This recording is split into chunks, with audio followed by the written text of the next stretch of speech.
Thank you very much. I'll start with a clinical scenario of a case which I was involved in management when I did my hepatology training at Royal Free Hospital. So it's a 48-year-old gentleman who presented with to accident emergency department with acute abdominal pain and vomiting. A CT scan showed acute portal mesentric venous thrombosis and bowel edema on CT scan, and that case got me interested in the topic.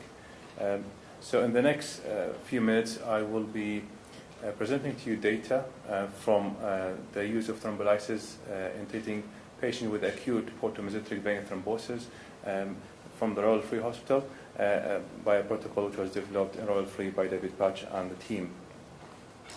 So I'm sure you're all aware that portal vein thrombosis, acute portal vein thrombosis, is an acute thrombus occlusion of the portal vein or its branches. It can extend to the mesentric or the splenic vein. It can be complete or partial. This is an interesting study from Denmark, which can show that the mortality of patients with portal vein thrombosis is significantly high in the long term and short term, and the short term mortality can go up to 20 in the first 30 days. So it's quite significant medical problem. The feared complication obviously is bowel perforation and infarction, peritonitis and death from multi-organ failure. Long-term complication, as you're all aware, is portal hypertension and the consequences. So EASL and ASL came with a recommendation for treatment of portal mesentric vein thrombosis based on retrospective and prospective studies. The aim of the treatment is to prevent the progression of the thrombus, as well as establish the recanalization of the portal vein as soon as possible. As you can see in this diagram, the mainstay of treatment is an anticoagulation with low molecular weight heparin and warfarin. And this is a prospective study which you can see that the 1 year recanalization rate of the portal mesentric veins range between 40 and 60%. However, despite the data, complete recanalization was only achieved in 20% of the population. So even with anticoagulation, the outcome might not be completely desirable. Understandably, the fear from using thrombolysis and the risk of hemorrhage, the EASL did not put it as a recommendation. There is still heterogeneous evidence of using thrombolysis in portal mesenteric vein thrombosis. But I'm sure you're all also aware of use of thrombolysis in acute life-threatening conditions such as pulmonary embolism, myocardial infarction, and stroke. Alteplase, which is a very potent thrombolytic agent, is very effective at the potential to improve the circulation of the portal vein if it's been used. However, the fear from hemorrhagic complication blunted enthusiasm of using thrombolysis in portal vein thrombosis. So the aim of this study is to look retrospectively of the cases which were managed in Royal Free Hospital and Edinburgh University Hospital in Cambridge for patients who presented with acute portal vein thrombosis between 2014 and 2018. So we looked at about 22 patients who presented with this problem. We included all patients who had acute portal mesenteric vein thrombosis with signs and symptoms suggestive of bowel ischemia, such as pain and vomiting, with evidence of gut edema or ischemia on the CT scan. We have excluded obvious cause for thrombolysis, such as surgery or low fibrinogen or platelet. The protocol starts by starting with heparin. Initially, the protocol used unfractionated heparin, but then was replaced in the subsequent years by using low molecular weight heparin at 100 units twice daily. And then after that consent was taken from the patient and weighing the risk and benefit, especially the risk of hemorrhagic and including the intracranial bleed, and then intravenous alteplase was started at a rate of 0.05 milligram per kg for a maximum until the maximum 4 milligram per hour.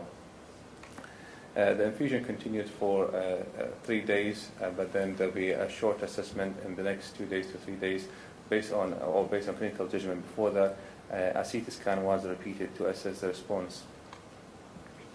If there was no response or no improvement in the clot following the treatment, or there's persistent abdominal symptoms, then local clot dissolution therapy was used. This was achieved through accessing the jugular vein and performing TIPS. And once the portal vein, once we secure portal vein access, then a local alteplase will be given through the fountain catheter at rate of 1 milligram per hour, and also mechanical or aspiration thrombectomy was used to dissolve the clot. All patients on discharge were kept on long-term anticoagulation, initially with low molecular heparin and then replaced with warfarin. If they had prothrombotic factors such as JAK2 mutation, aspirin at a dose of 75 milligram was added as well. So this is a summary of the patients that we included in our study. You can see most of them are middle-aged males. About 68% of them had prothrombotic risk factors. Symptoms varied between abdominal pain, vomiting, constipation, and diarrhea.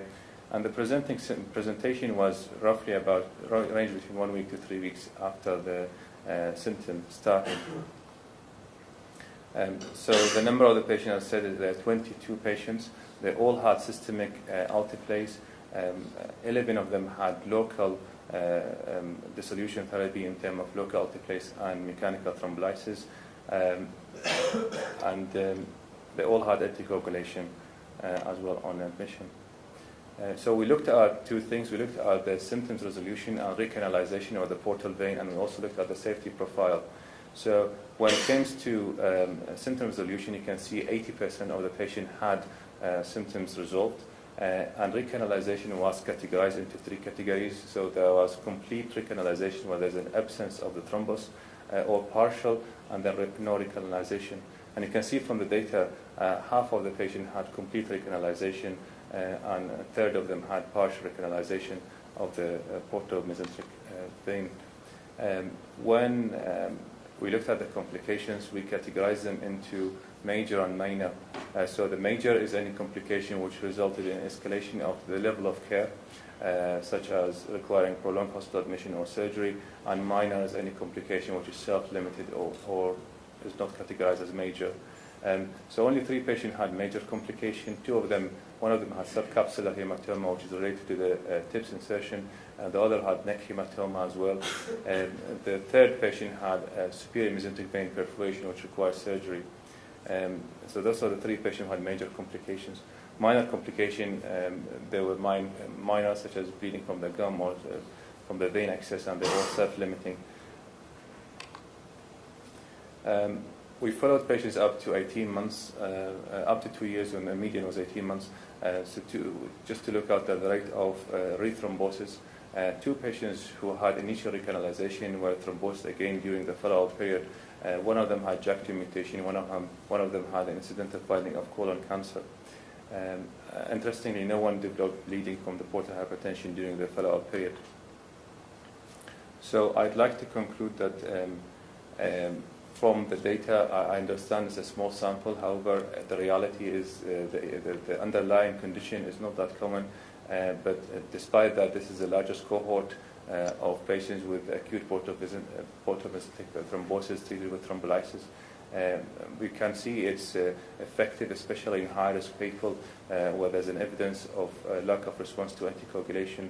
It's relatively safe, and there's a protocol developed in Royal Free Hospital, and hopefully will be validated in further studies and will be used in many centers.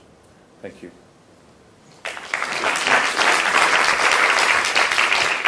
Thank you. Getting a lot of data in a quick period. That's nice work. You went on to have to re-intervene in quite a proportion, didn't you, to do the tips and so on. Could you identify, looking back, any suggestion of who you're going to have to do that, so you might do that up front? We try to look at the predictors or variables, but the sample size is very small. Sure. But generally, most of the patients who we had to re-intervene had the prothrombotic factors like JAK2 mutation or thrombophilia, which is obviously a risk factor when we looked into the data. But I didn't want to present because the sample was very small. Sure. Questions? What was the follow-up period? I missed that. The mean was 18 months, total was 2 years. So if you re-intervening in roughly half them, should you be going for the more invasive approach right at the beginning? Royal Free will say yes. Yeah. But where I work now, they You've moved away. they will call me crazy if I. But I mean, this is why I like the topic, because that was my first case when I did my hepatology training, and I thought they're very aggressive, but it has a good outcome. So depends where you work. You're right. It's a very local. I mean, the Royal Free Association I've heard of doing this, but it does seem logical when you see people with this extensive thrombus, and anticoagulation on its own doesn't seem to resolve it very rapidly, does it? Usually end up with complete occlusion long term. So. Maybe we should send them to the Royal Free. Maybe we could give the first line, and then the patients go to the Royal Free. I mean, I should put a David Patch email here. He's sadly on holiday at the moment, isn't he? Rather than here, cheekily. Any other questions? Lovely. Okay, thank you very much.